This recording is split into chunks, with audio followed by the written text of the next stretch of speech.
Mary. Mary, sometimes I'm not sure that we know what to do with you. For many centuries in our art and tradition, you have been portrayed as meek and mild, dressed in powder blue royal robes, sweetly smiling. There is so little left of you of the revolutionary, of one to overturn tables, to right an upside-down world. The song we hear on your lips today seems incompatible with the Mary that's been passed down to us. Mary, when did you grow from example to exception? Why did we bend over backwards to explain how God could choose you to bear God into the world, even developing a whole theology around how your own conception in itself was somehow unique? Why couldn't we contemplate that God could work through flesh and blood human beings to bring God's self into the world? Were we afraid, Mary? Afraid that if God could and did choose everyday human beings for God's great work, then God might choose us. Mary, could we have gotten you and your story so wrong all these years? Oh, Mary, almost 20 years ago, when I first moved to Jerusalem, I met Isabel. She was petite but full of spit and fire, reflective of the passion of her own Basque people of northern Spain. Isabel's a physician and a nun. When I met her, she was director of a hospital in the center of Ethiopia, hundreds of miles away from anywhere else.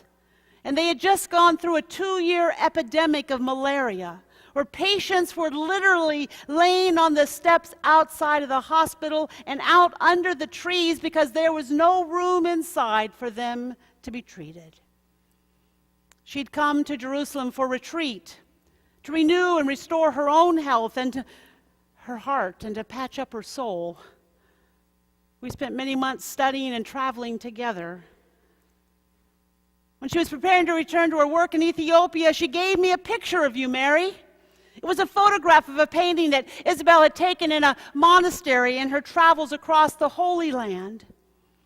She told me that this little picture was a picture of the Mary that she knew, the one that was for her an example for her life, that motivated in her life and her work, and one that she said she saw in me, and one that she hoped that I would also share with others. Oh, Mary, this picture of you, you are a young teenage girl on your way to see Elizabeth following that remarkable visitation. And you're not dressed in the cloth of the finest weave, but in peasant dress, with sandals on your feet and a satchel slung over your shoulder. And you're striding with purpose and power. Your back is straight and your head is up. And there's this underlying joy in your face and a subtle smile, as if you know something that the rest of us should. Well, Mary, in this picture, I see you as I suspect we're supposed to see you, as the example, not the exception. I see a young woman who believed that God could and was doing an amazing thing in her life, and that the world was about to change because she said yes to the movement of the Spirit. But before you said yes, the miracle had already happened, hadn't it, Mary? Not the miracle of some unusual conception, but the miracle that God noticed you. And in noticing you, called you blessed. Before anything else happens in the story, God takes notice of you, Mary. And that's what seems to cause you pause and cause you confusion, isn't it? What and how could this be? You're a nobody. You're a nobody in a backwater town in a backwater land. What good could ever come from here? But Mary, God didn't see a nobody from a nowhere place. God saw in you a space, a place, a room in which God's Spirit could dwell and grow and be carried into the world. God saw in you the wonder of who you were created to be, saw possibility and potential in your life. And then the next miracle happens. You believed what God saw. You began to see what God saw in you, and you believed with Gabriel that with God all things are possible. So you say yes, Mary, you say yes. And you surrender your whole life, not in some passive submission, but in wholehearted accord with God's working in your life. You allow the possibility that God saw in you someone who could participate in God's healing, saving, restoring work in the world. And you allowed that scene to become a reality. Your surrender is deliberate. The choice of a woman, a young woman, ready to give herself to the sacred with such abandon that you agree with intention to give up every last plan you had for your life. Your audacious yes propels you out into some dark way.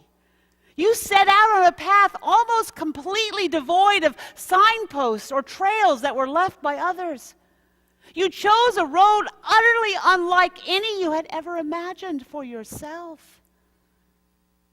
We wonder what it must have been like to walk in a way you could hardly perceive, while carrying within yourself, in your heart and in your womb and in your bones, a light unlike any that the world had ever seen. Oh, and Elizabeth, you find that she too believed that God would bring about amazing possibilities, and in each other's presence, you sing the song of your foremother in faith. You sing Hannah's song, adapting it, making it your own. It's the song of God's unsettling the status quo, of making the rough places plain and bringing the mountains low. It is about all those who know exclusion or oppression, violence and hatred, suddenly knowing that God notices them too. And that God can and will do amazing things through them in order to right side up an upside down world. Oh, you Mary, you're like Isaiah, our prophet, disturbing the world as it is to make room for the world that God would create. And in your singing, you remind us that it is our song as well. You had no intention of being an exception, did you? What you became was an example, a model of what God will do in each one of us. But let's face it. I mean, many of us know ourselves as nobodies, insignificant in the world, unable to impact global realities or trends. Whether because of the accent of our voices, the color of our skin, the abilities of our bodies, the fluidity of our brain, the people that we choose to love, the health of our emotions, the financial resources at our disposal, or the mundane work that we seem stuck to do. So many of us, when we dig deep, discover we're not sure that we are anyone or that we can really do anything. And so we recognize that there is violence and heartbreak too much for any one of us.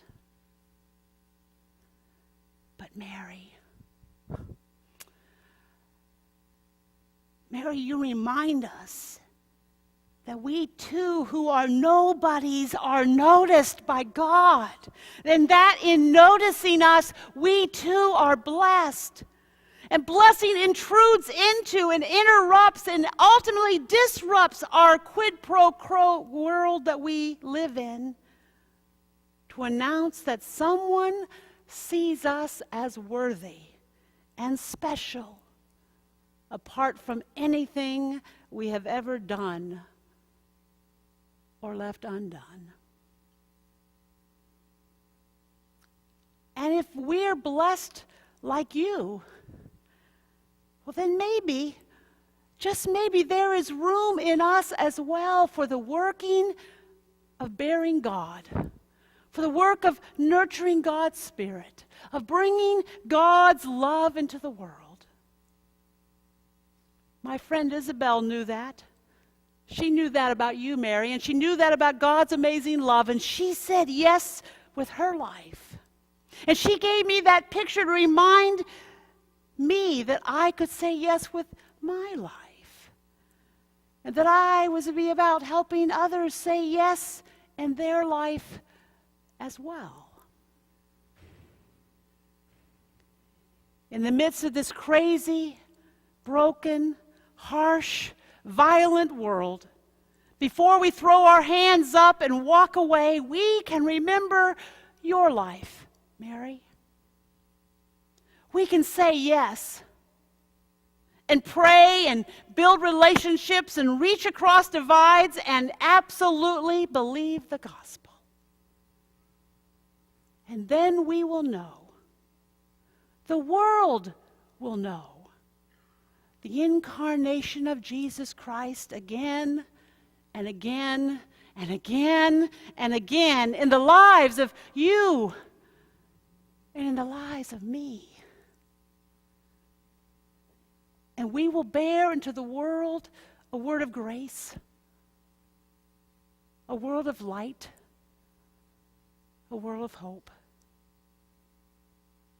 So we'll sing your song, Mary, following your lead, letting the Spirit of God fill us up so that we too bear God into the world, and in the unexpected ways, we will join with the song of all seasons. Oh yes, our soul magnifies the Lord.